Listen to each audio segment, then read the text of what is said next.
The Biden crime family is finally on defense. Now, the president having to answer real questions as his son defies a congressional subpoena. James Comer joins us for a three-part series breaking down all of the financial crimes and accusations against the president and his family members. It's Verdict with Ted Cruz, and it starts right now.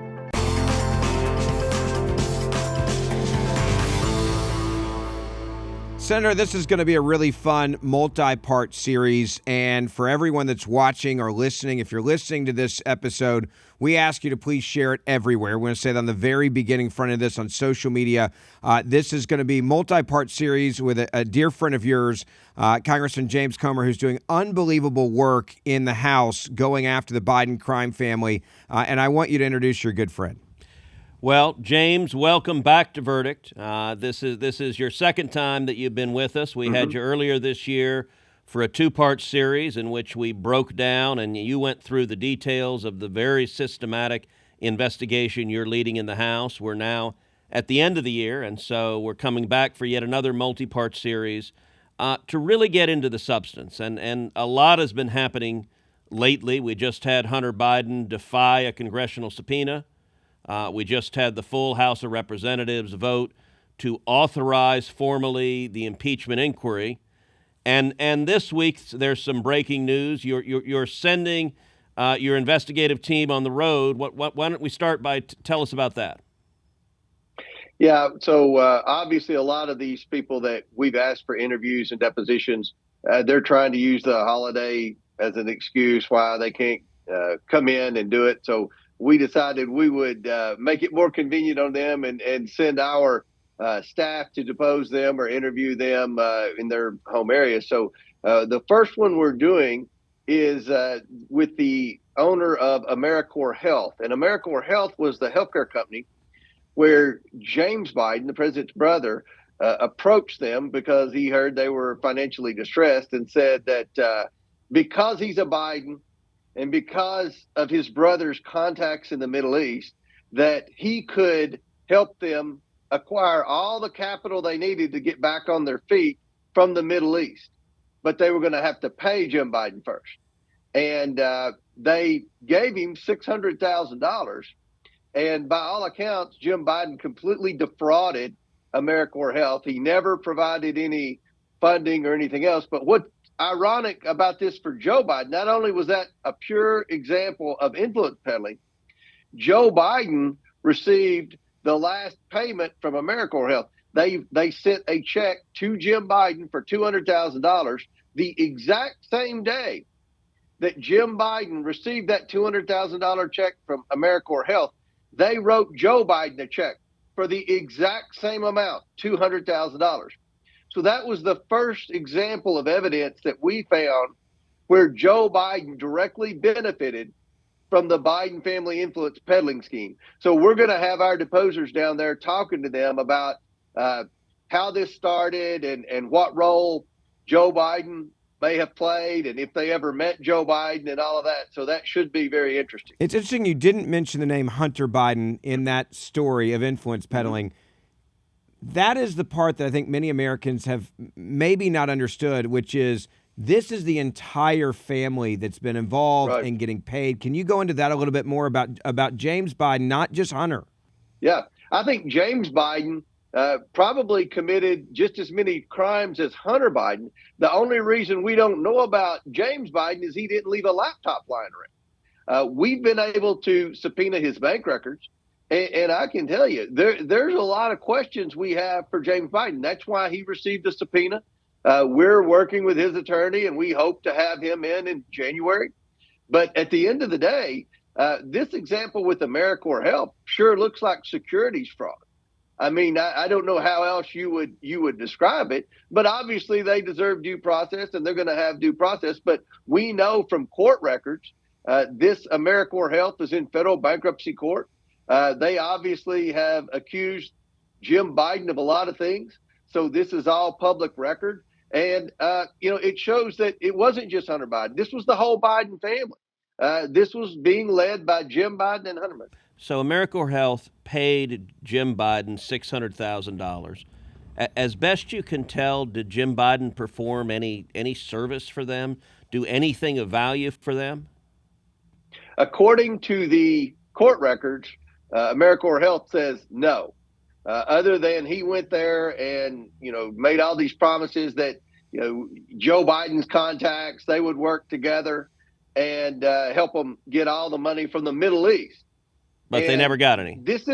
They never got a penny. They never got one penny. And it looks like, Senator, on Jim Biden's bank statements, they tried to say that $600,000 payment was a loan.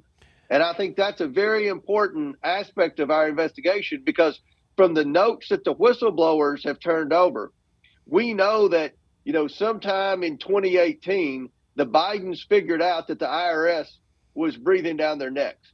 They knew that they had all these suspicious activity reports from the banks that were accusing them of money laundering and having shell companies and potentially taking bribes.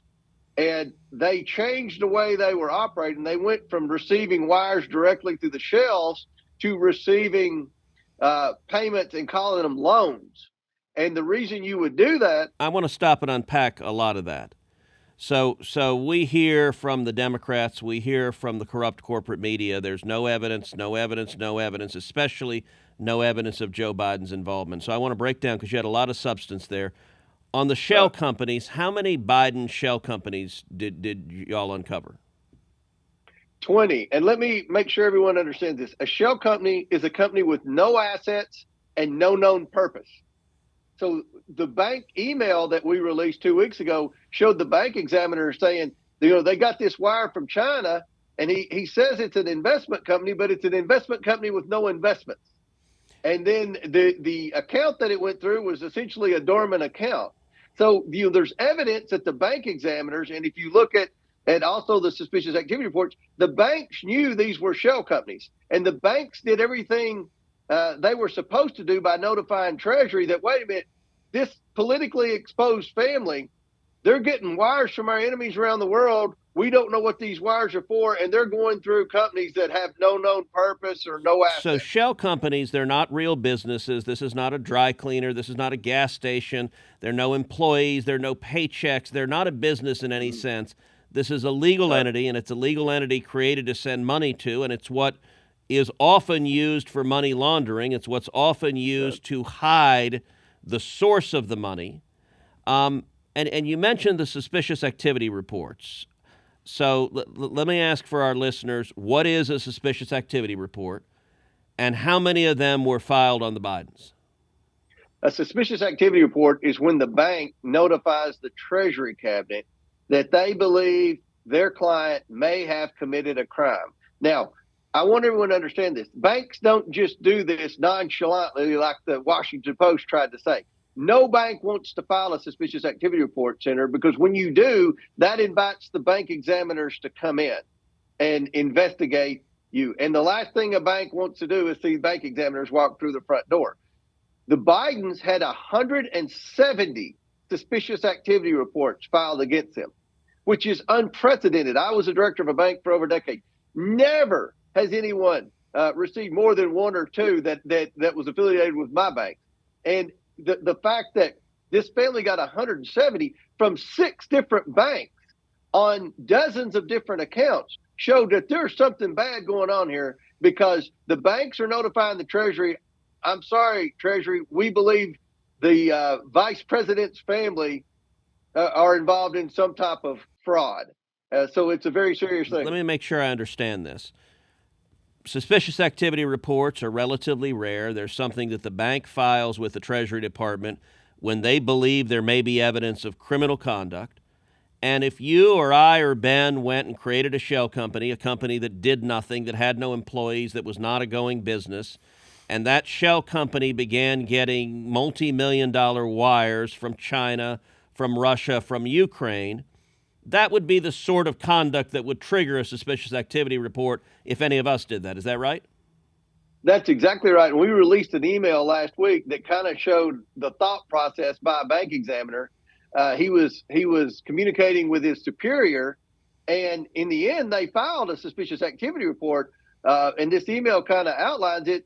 The bank examiner said, wait a minute, this account is pretty much dormant. We don't know what this company is. All we know is that the president's son owns it. He got a $5 million wire from China. We had to contact him to prevent a SAR. We said, I'm sorry, Mr. Biden, we need to know what this wire was. And he said it was a loan. And there's like, oh, a loan from China. Well, we need the loan documentation. And he said, I don't have any, which is ridiculous. No one would loan anyone $5 million without having some type of loan documentation. So then he said, we fear this could be a bribe because we know China influences politicians through vulnerable family members. And we've seen in the news where his ex-wife said he was on drugs, he was in financial trouble. We believe this could be a real national security threat. That's as serious of an email as I've ever seen from a major bank examiner. Yeah, look, that is very serious. And of course, CNN doesn't cover that. MSNBC doesn't cover that. ABC, CBS, NBC, the corporate media, that email doesn't exist. Now, one of the as far as the corporate media is concerned, one of the things that you mentioned a minute ago that I want to stop and drill down on a little bit. You said early on, the Biden family business, they would just get wires from overseas that were payments through these shell companies. But then there came a time when the IRS started coming after them, when they changed how they did business, and they began, instead of getting wires that were straight out payments, they began calling them loans. Explain that a little bit more about when they did that and why they would have done that.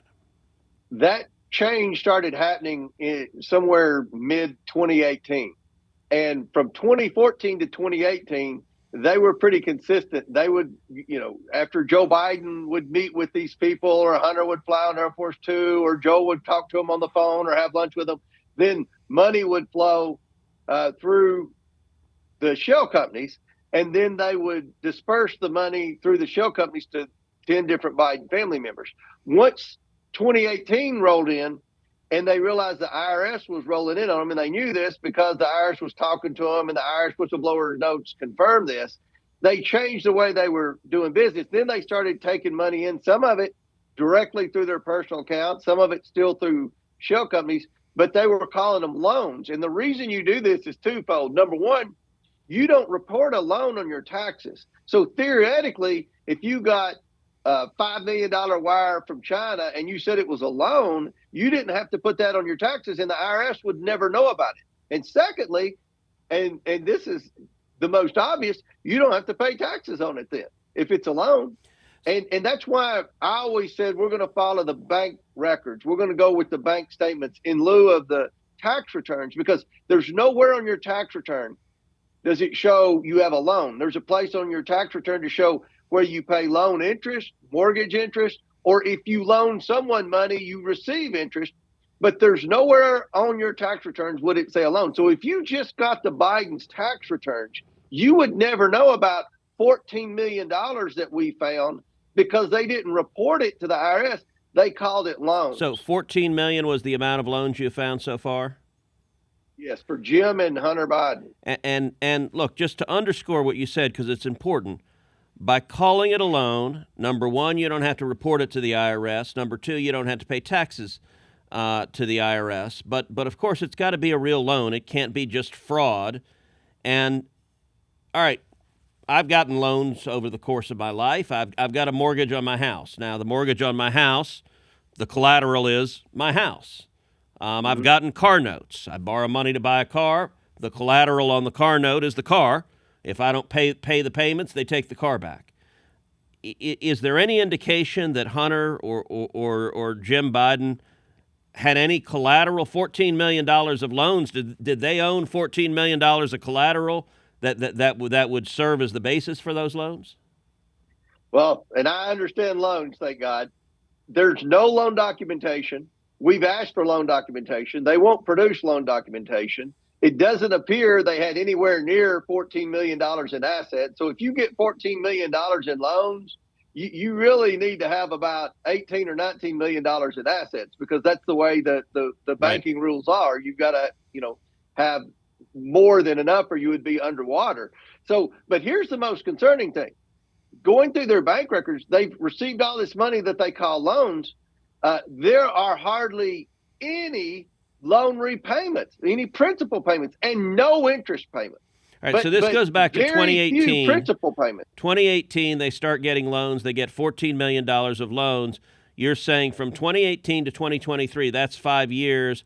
There are very, very few loan repayments at all, either principal or interest. In other words, this is some sort of magic loan that you don't need collateral for, you don't have to pay back, and it sure is helpful if you want to, say, buy a lot of crack and prostitutes if you don't have to pay the loan back. Is that am I being fair in characterizing that? That's exactly right. It looked like one loan for $500,000 to one of the Bidens.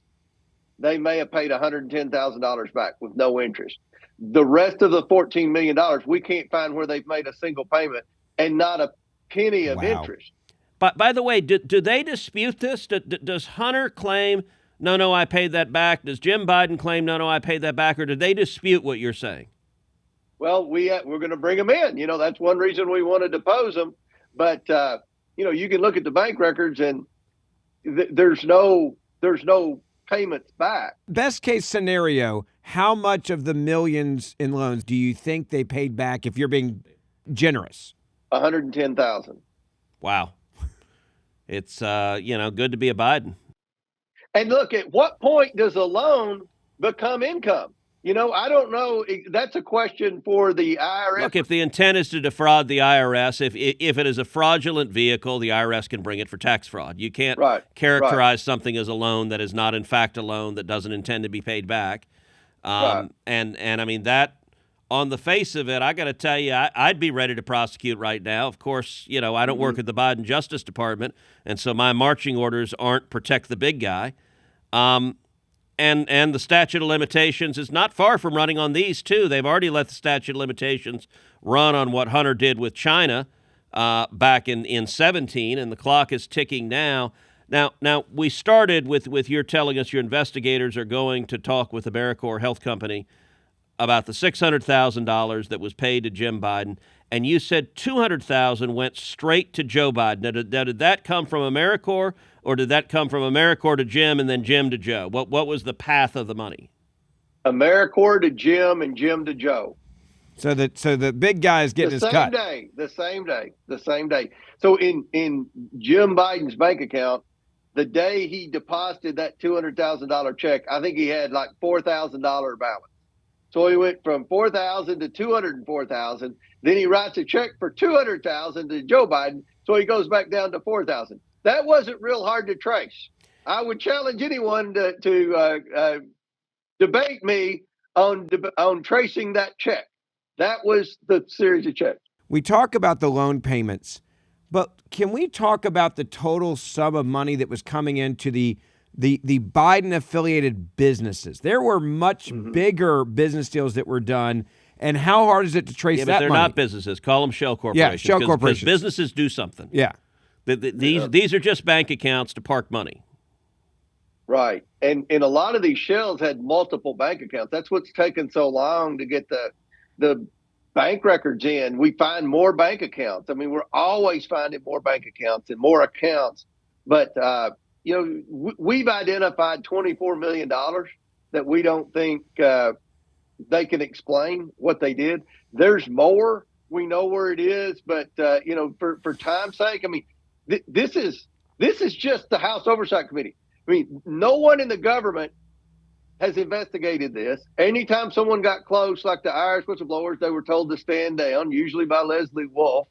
And the media is not doing anything. Can you explain what you mean by when they get close? You just said every time they got close, they were told to stand down, Leslie Wolf. Remind people of the pattern of how close they got to the Bidens and then how they were cut off. According to the Irish whistleblowers in their notes, and everything Shapley and Ziegler have said has turned out to be true. We're seeing some of that in this recent indictment in California. And Shapley and Ziegler are the two IRS whistleblowers. They're career employees. They're not partisan Republicans. Indeed, they're Democrats. They're Democrats. But they came forward because they were horrified by what they saw. And tell us what they told us.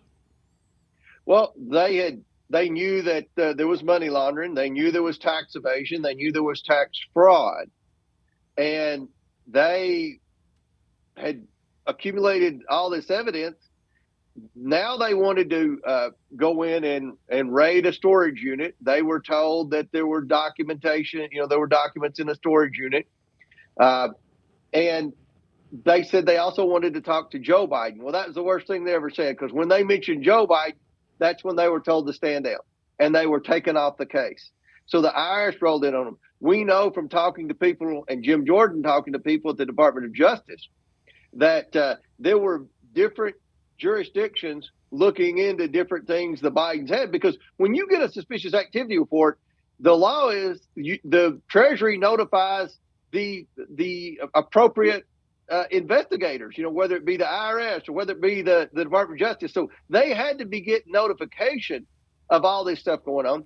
And they were told to stand down. We know from the FBI sources that Charles Grassley found that they got this credible document, this 1023 form, that said Joe Biden had been involved in a bribery scheme, and yet no one with the FBI would allow them to investigate this any further.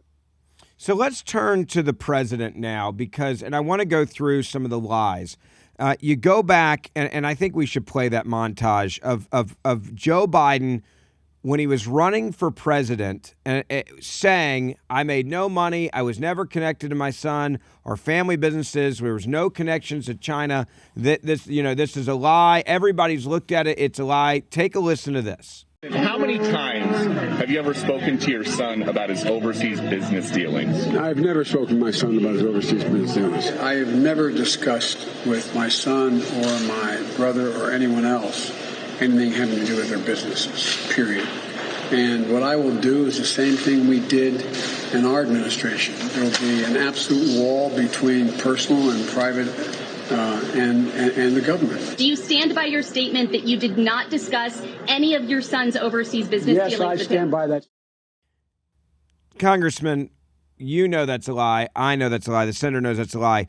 But explain methodically for everyone watching and listening how we now have the facts to back up that he was lying to the American people every time he said that, every time the White House said it, every time every Democrat said it on his behalf, every surrogate on his campaign. Well, when we began the investigation, the political narrative and the media narrative was that Joe Biden never met with or spoke to any of these mysterious people who were sending his family millions and millions of dollars. Now we know through pictures, text messages, emails, WhatsApp messages, and depositions from Devin Archer that Joe Biden talked to all of them. We also discovered the pseudonym emails where Joe Biden was using a pseudonym, a fake name, sending emails back and forth to Eric Sherwin, who was one of the main figures in this influence peddling scheme. In fact, he was like, for all practical purposes, the bookkeeper or the chief financial officer. Joe Biden also said he had a wall between the government and his son's family business dealings. There was no wall. He was communicating back and forth. There are hundreds of pseudonym emails between Joe Biden and Eric Sherwin. We believed there were, and the White House said there wasn't. The media said there wasn't. The National Archives wouldn't turn them over. And then lo and behold, some of them pop up in this recent indictment in California. Some of these pseudonym emails between Joe Biden and Sherwin were brought out as evidence. So how many fake email accounts and how many burner phones have you all found for Joe Biden? Well, I can't comment on the burner phone yet because we're still looking into that and triple checking some things. But with respect to the email, he's had at least three that he communicated, three pseudonym emails that he used the government email for. And then he had some other pseudonyms, we believe, with some personal emails and some personal communication where they used code names like the big guy and Celtic and things like that. But clearly they were trying to hide something, or they wouldn't have been using the pseudonyms. But the fact that, I didn't think we would find government emails from Joe Biden to these people involved in the influence peddling scheme. But lo and behold, there are hundreds of them. They just used a pseudonym. And one reason the House voted unanimously. And let me ask you, James, on the fake emails, is it just a name if you had an email, kentuckyman@gmail.com? Someone might pick a name of something, Ben Ferguson, Ole Miss tennis star. Maybe you pick that as an email. Are they signed using fake names, or are they signed Ben or James or Dad? How are they signed, and how much on the face of it are the emails trying to obscure the identity of the sender? Well, they're all trying to obscure the identity of the sender. He signed different things, but a lot of times the emails aren't signed, but he's communicating back and forth. And the most disturbing thing to everyone should be that Hunter was being blind copied on some of these emails where he was using pseudonyms pertaining to Ukraine. At the same time, Joe Biden was going to go over there and fire Victor Shokin, the prosecutor who was investigating Burisma. So the fact that Hunter was that is new news to me. You just said that you had a burner email account. The president is communicating with someone without their knowledge that Hunter Biden's being blind copied, right? Because you wouldn't know that email, which also goes back to a bigger lie. They said that if he ever talked with his son about people around his business sphere, it was about the weather, right? It was not about business. It was, we're just friendly. These are direct communications. Yeah, were the Ukraine emails talking about the weather? Was it like it's going to be sunny on Tuesday? No, and the emails weren't to Hunter. It was discussing with various members of the staff about his speech, logistics, and things like that. And they were copying Hunter. So this wasn't from a burner account. This was the government account. Joe Biden was just using a pseudonym. And the reason we know Hunter was copied on it is because that email popped up in the laptop. So say that again. So this is a government account, but Joe Biden is using just a fake name on a government account and is using that fake name to conduct government business, and is secretly blind CCing Hunter. Who's sitting on the board of Burisma. Who's sitting on the board of Burisma, is being paid $83,000 a month, who has no skills, who doesn't speak Ukrainian, who knows nothing about oil and gas, but has access to Daddy. Is that all of that accurate? That's right. And the reason we found that email, it was on the laptop. Now, remember, when we started this investigation, the laptop was Russian disinformation. But in Hunter Biden's last speech he gave when he defied the congressional subpoena, he referenced the laptop a lot. So, there's a lot of pieces you have to put together, and it's very complicated. It's very hard to explain. This was by design. This is an organized criminal entity. There's no question about it. They knew what they were doing. The president's son is smarter than people think. We see all the, stuff about him on drugs and stuff. This was very organized, and the communications were many between Joe Biden and these various characters in these schemes, but they tried to hide it through the pseudonym. Congressman Comer, Senator, we're not done yet. This is part one of our series with Congressman James Comer. We have so many other financial crimes that we are going to go through. We want to ask for your help, though. Make sure you share this podcast and the video that we are doing on X, on Facebook, wherever you are seeing this video on YouTube. Share it right now as we continue this conversation. Make sure you join us on Wednesday. And on Wednesday, we will have part two of our conversation with James Comer.